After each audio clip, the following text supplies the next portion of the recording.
Welcome to Nintendo Retrospective Episode 2. I am your host, Lone Wolf. Before I begin the video, I want to give a quick thank you to each and every subscriber that is out there watching my video. I want to say thank you. I just received the news that I know I'm a little late, but I received the news that I just passed 100 subscribers. And I want to say thank you to each and every one of you because I never thought that my YouTube channel would reach up to 100 subscribers, and I personally want to thank you for getting me this far and for watching my videos and supporting my content. I want to thank each and every one of you because, YouTube is more just a thing I like to do for fun. It's not something I care to do to get paid or anything like that. It's more like a fun hobby. And obviously, like my channel is more about Nintendo content, but in the future, I do want to expand into just more than just Nintendo.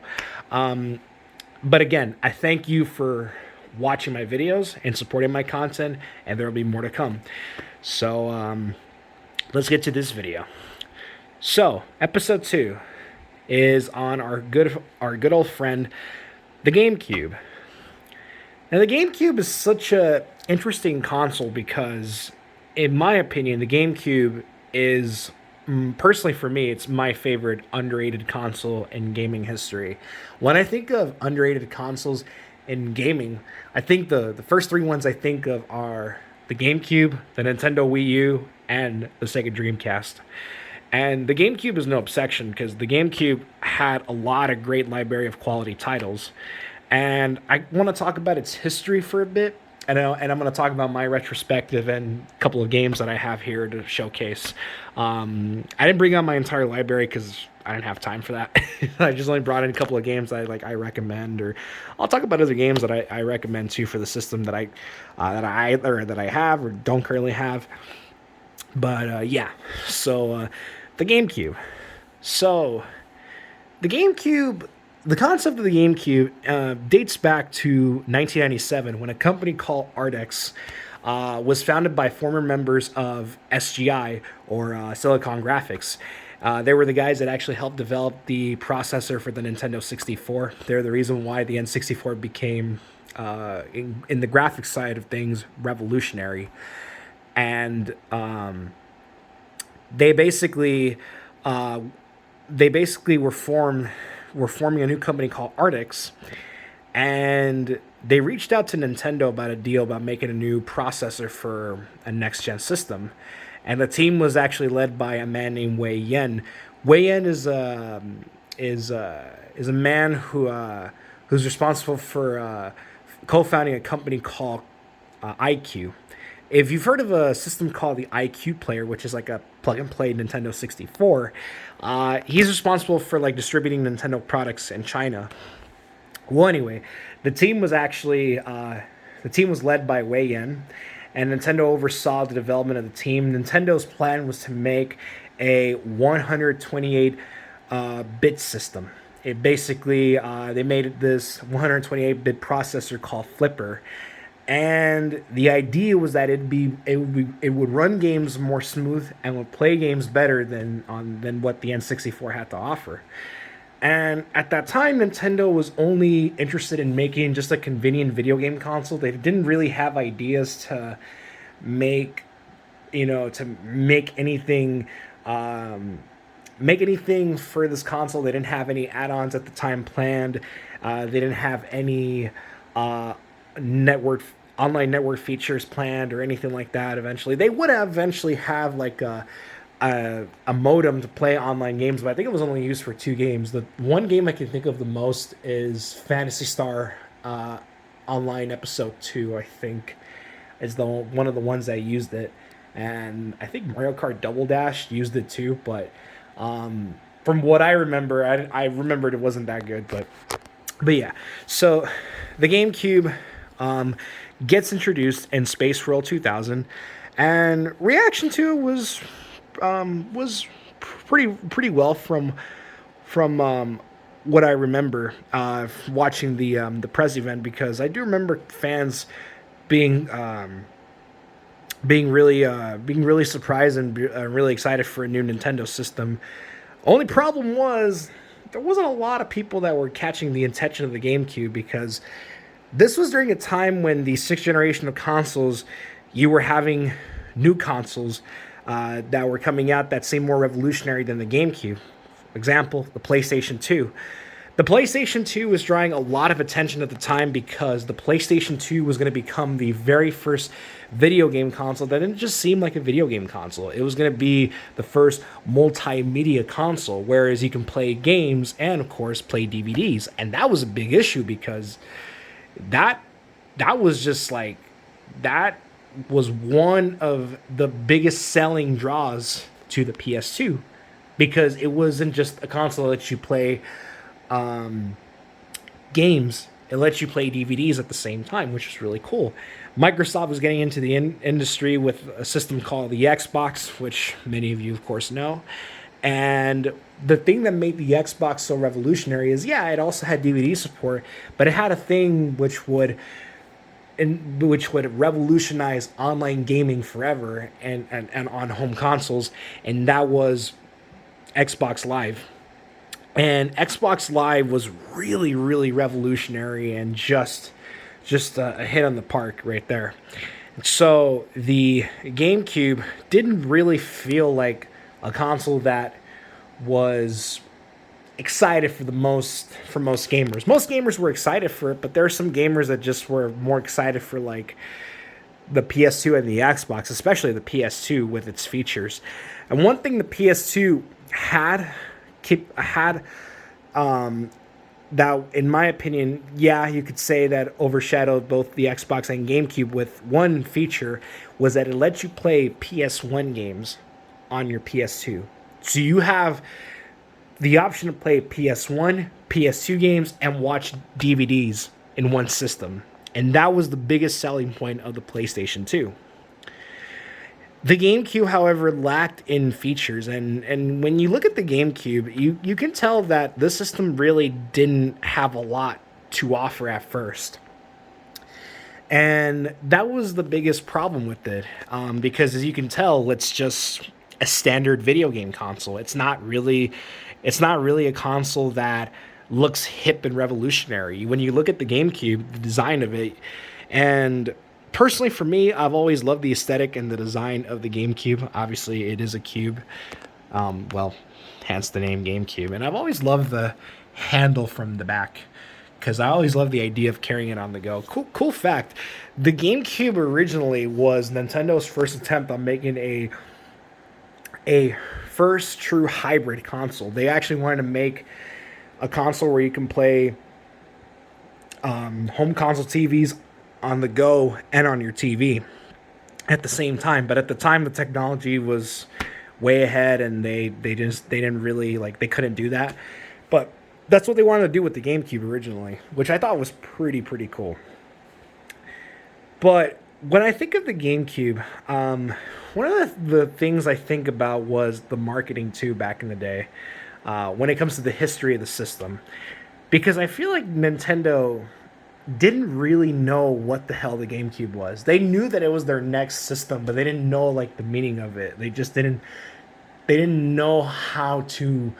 They knew how to market the system to attract gamers, but they didn't know how to appeal to audiences, because the GameCube was just a normal console. It wasn't a hip revolutionary console like the PlayStation 2 or the Xbox. It was just a standard normal console. And I think for me, one of the biggest problems of the GameCube was it was just the idea of how the system was just limited to just playing only games, and biggest problem with it is the mini CDs. I think the mini CDs were the biggest problem to the GameCube because while these things as a kid, I'll be real with you, as a kid I like these mini CDs. But I look back at it, and when I think of the history of the GameCube, I feel like this is one of the main reasons that killed the momentum of the GameCube. Because when you think about it, the GameCube itself is actually way more powerful than the PlayStation 2 in spec-wise. This thing actually is more graphically superior than the PS2. Not as the Xbox, but in the graphics side of things, if this is a graphical beast than the PS2. Because one of the things I did not like about the PS2 is that the the the graphics looked a little washed on the PS2. They didn't really look that good, you know. The game still played fine. I never had a problem playing games on the PS2, but when you look at the graphics of like PS2 versus Xbox versus the GameCube and Xbox, especially Xbox, had superior graphics. PS2's graphics always feel a little washed, and I never liked that. I've always enjoyed that the GameCube had superior graphics over the PS2. And one of the things that the GameCube, I think, in my opinion, did right was creating one of the greatest add-ons in gaming history. I don't have it yet, but when I do get it, I will make a video on it. And that add-on is the Game Boy Player. The Game Boy Player will let you play Game Boy, Game Boy Color, and Game Boy Advance games in just one system. And I thought that was really cool because at the time, when this thing wasn't selling well, Nintendo actually, Nintendo's... I always think that when it comes to the handheld side of things, I always think Nintendo always gets it right with handhelds for the most part, because the handhelds attract more, and the handhelds, I feel like, always appeal to anyone, honestly. And it's a more convenient way to playing games on the go back then, honestly. And I feel like them having an add-on, yes, there was a Super Game Boy for the Super Nintendo, but an add-on that lets you play all three Game Boy systems was a pretty cool bonus. One of the things I love about the GameCube is its controller. I think, in my opinion, it is my personal favorite video game controller of all time. The fact that we have gone through the N64 with its weird, quirky design. I've always loved the N64 controller, so I never had a problem with that. But this controller, let me tell you, the first time you hold this thing, you feel like it's a controller that's made to be in the palm of your hands, because this controller is a beast when it comes to gaming. It just is. One of my favorite things about the GameCube controller is its analog triggers, the L and R buttons. I feel like having analog triggers in controllers just makes the game, just makes playing the game feel better, honestly. And I think this controller, in my opinion, is the greatest controller in gaming history. Yes, I know there's other controllers out there, but I feel like this is gaming's best controller of all time. The GameCube was also the first Nintendo system to also introduce, well, not the first one to introduce memory cards, but the first one to introduce like interchangeable memory cards to be on the system. Because back then on the N64, memory cards did exist. You would plug them in the back of the 64, but I don't think they hold a lot of gigs back then. They only hold for a little bit of storages. Well, most GameCube memory cards did hold a lot of storage. And so that was a huge, huge deal. And the GameCube marked the very first time Nintendo used optical discs for their system. As you can tell, Nintendo has always been hesitant in using CDs on their systems. Back for the Super Famicom, Super Nintendo days, they were having an add-on with Sony being developed, but that never came to fruition. And obviously we would, of course, get the PlayStation as a result of that. And Nintendo didn't really want to do anything CDs back then on the N64 because they thought that cartridges were more easier to produce, and they thought that cartridges would kill loading times.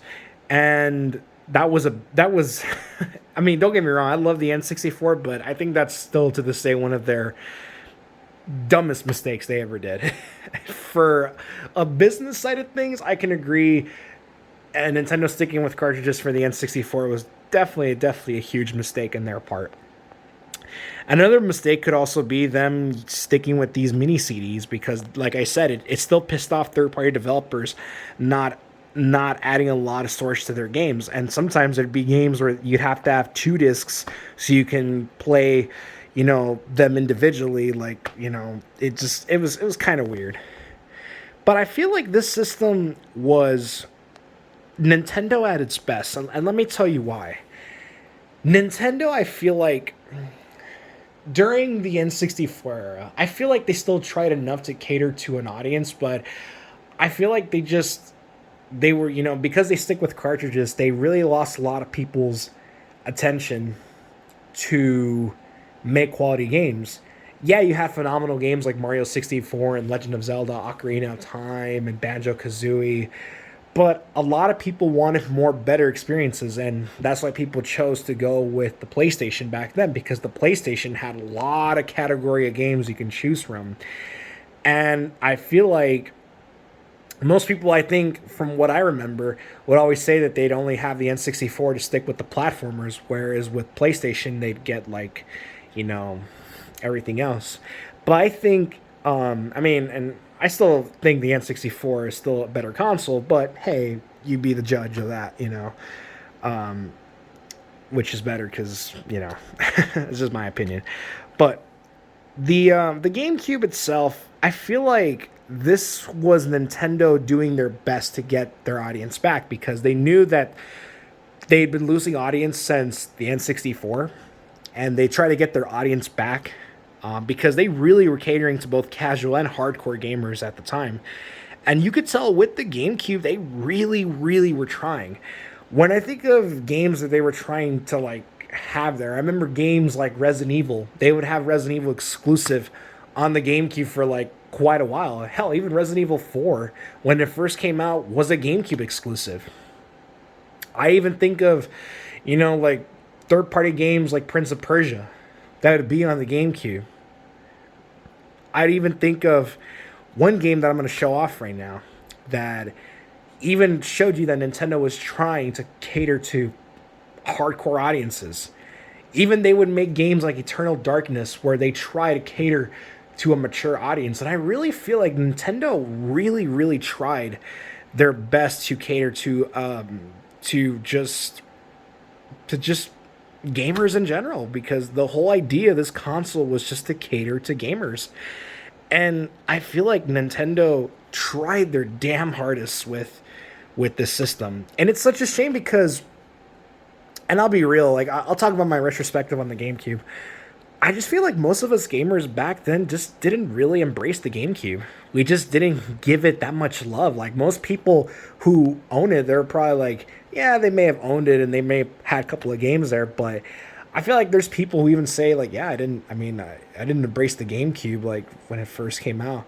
Not saying that everyone didn't embrace it, but I'm just saying there's some people out there that they're probably like, man, like the GameCube was such a good system, man, and it just sucks that we didn't get to embrace it like as it should have been, because I feel like the system tried its best, and I feel like Nintendo really tried to cater to both a casual and a hardcore audience.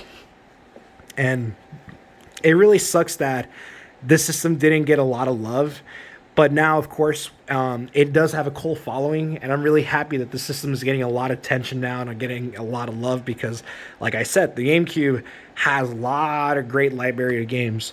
So, let's talk about games. So, the first game I'm going to pull out is Super Mario Sunshine. I don't really think this game has any... I don't really think I have to say anything more about this game. This is definitely a huge improvement from Mario 64.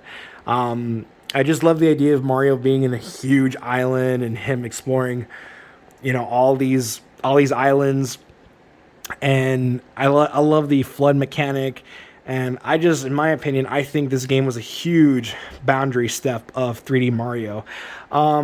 It's not my favorite Mario game, but it's definitely a must-play. If you've never not played it, I'd recommend playing this game on GameCube, or hell, if you have the Mario 3D All-Stars collection, you should give this a try because this is definitely a great game.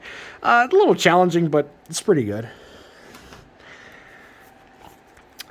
Star Fox Adventures. I know I may get some people hating me for saying this because I get this game gets a lot of shit. I actually like this game. I don't think this game is a bad game by any means, but I don't think it's the greatest Star Fox game ever made. I really think this game, to me, the reason I like it is because this game gives me Legend of Zelda vibes. It gives me like, it almost feels like I'm playing a Zelda game in a Star Fox game. It's kind of like a Zelda game disguised in a Star Fox game, and this game was one of the last games that Rare made with Nintendo. Actually, this game, when it was, I think the next day after it released, that's when Microsoft bought Rare. It's crazy to think that the next day after this game came out, that'd be the last ever game that Rare and Nintendo would work together. Not only that, but the day after, Microsoft bought them. And, well, Rare isn't really the same anymore ever since Microsoft bought them. But I know that they're trying to make them come back as a recent, but I don't know. I feel like Rare hasn't been the same since they stopped making games with Nintendo. So that's just my opinion. I'll move these out of the side.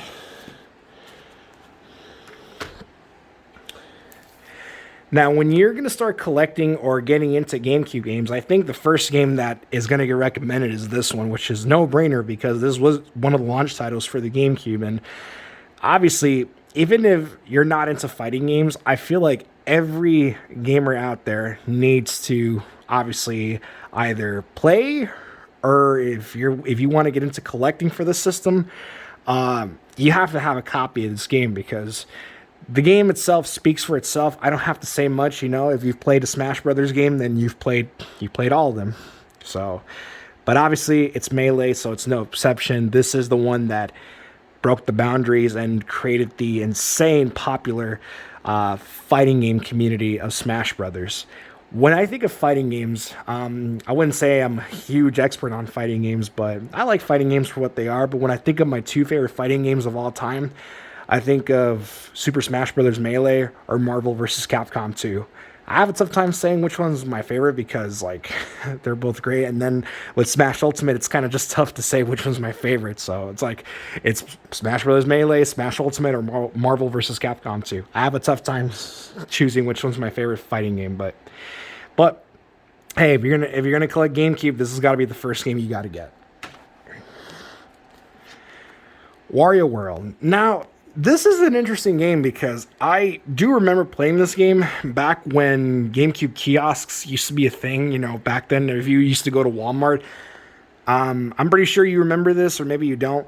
I remember back in Walmart, there used to be TVs on where they would sell games on the gaming shelves. There'd be monitors so you can play consoles, and they used to have GameCube kiosks there. And one of the games I had the chance to play was Wario World. It's kind of a weird take on a Wario Land game. It technically it's a Wario Land in 3D. It's kind of an interesting game. It's made by Treasure. Treasure is a great developer. They made a game that I loved a lot on the N64 called Mischief Makers. It was a really great game. Really kind of fun, quirky game. It's controls are kind of weird at first, but then once you start getting more into the game, you start getting used to the controls. Still think this is a really, really odd game, but I definitely recommend it. I haven't beat it yet, but I will eventually. Now, when you think of GameCube games, the first two games you're going to think of to get in your collection are the Metroid Prime games, which, hey, is a no-brainer because Metroid Prime is the reason why I love this system so much. I couldn't tell you how much hours I spent on this game when it first came out. I remember, a friend of mine who had a GameCube, and I'll get to my retrospective right now, who had the GameCube, had this game, and I remember he used to let me play this for hours and just... I felt so in love with the open world. I mean, not open world, but you get it. It was like an open world Metroid first person shooter. It just felt so damn awesome. And it's funny because I didn't fully get into Metroid until I played this game. This is the game that got me into Metroid. And I feel like whenever I want to play any Metroid game, I feel like the one Metroid game I think about the most playing again is this game, because this game, in my opinion, it is so damn fun. Even the second game is awesome too, especially with its multiplayer. It's just, both of these games are incredible. I feel like you should definitely play. I think you should definitely play the first one first, because you definitely should check out the first game. I also do recommend playing the Metroid Prime Trilogy on the Wii. Even though I'm not a huge fan of the Wii, I still love playing Metroid Prime Trilogy on the Wii. I think it was, in my opinion, Metroid Prime Trilogy on the Wii definitely ain't bad. It's definitely really good. Luigi's Mansion.